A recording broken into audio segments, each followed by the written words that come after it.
The question is, why do we choose low value or low income or low impact producing activities instead of the high impact, high income, high value producing activities every single day? Well, the answer is twofold.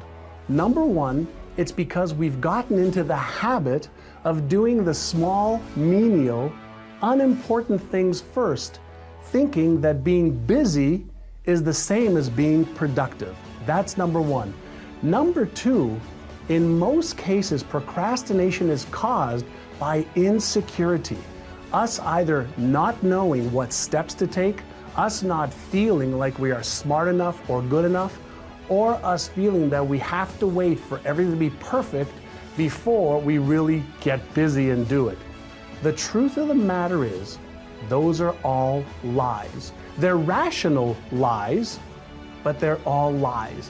What I want you to do from now on is every morning when you wake up, before you answer email, before you return any phone calls, make a short list of the 3 most important things that are either highest income for you or highest impact, meaning it's going to give you the biggest impact when you get that done on your productivity. So 3 things every day, and make a commitment, which means to cut off from any other option, to get those 3 things done by 12 o'clock every day.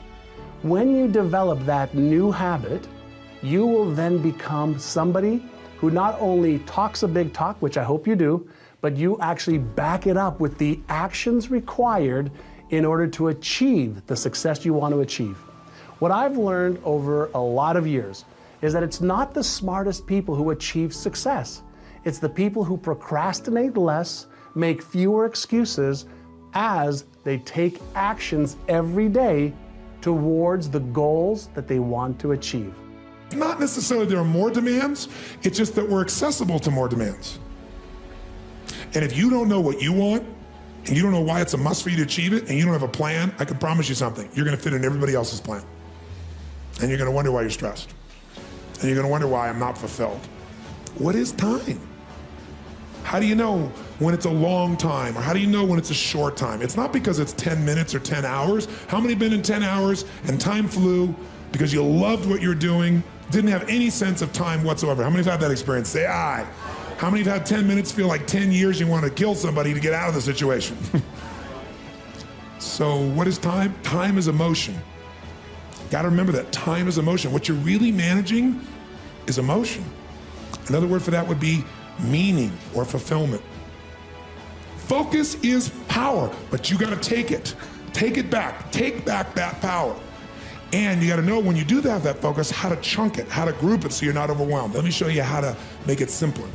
When mass information is coming at you, you get overwhelmed. Most of us are great deletion creatures. We delete most of life. Right now, there are millions of things around you could be focusing on, thinking about, giving meanings to, making decisions about what to do. Millions. And when you think about what it's going to take to do something, usually it takes a lot and you're not going to want to do it. So I'll do it when? Later. As my Australian friends would say, later. Right? And of course, the problem with doing it tomorrow is when you get to tomorrow, tomorrow is today, and tomorrow never comes. So, and you keep promising yourself. By the way, what does this do to you emotionally when you keep breaking your own promises with yourself? Or you keep failing to do things that you know are important? Does it increase your level of certainty and confidence? No. What it does is it erodes it. And when you erode confidence in one area, believe it or not, it affects the other areas too. Do you believe me on that? Don't believe me. What about your own life experience? I want to talk about a principle today of affirmation. Because I believe that people do best in an encouraging, affirming environment. I just do.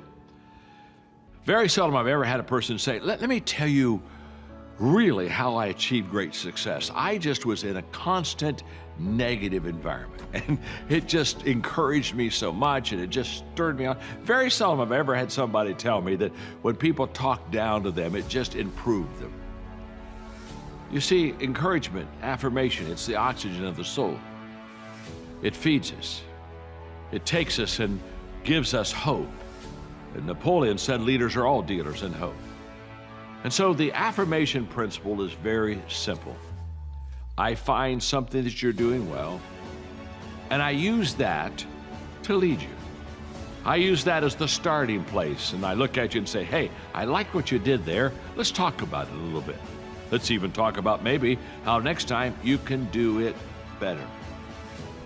My friend Kim Blanchard made the phrase management by walking around kind of a popular phrase. And basically, he just said, walk through the office and catch somebody doing something good and point to it, affirm it, and build off of it.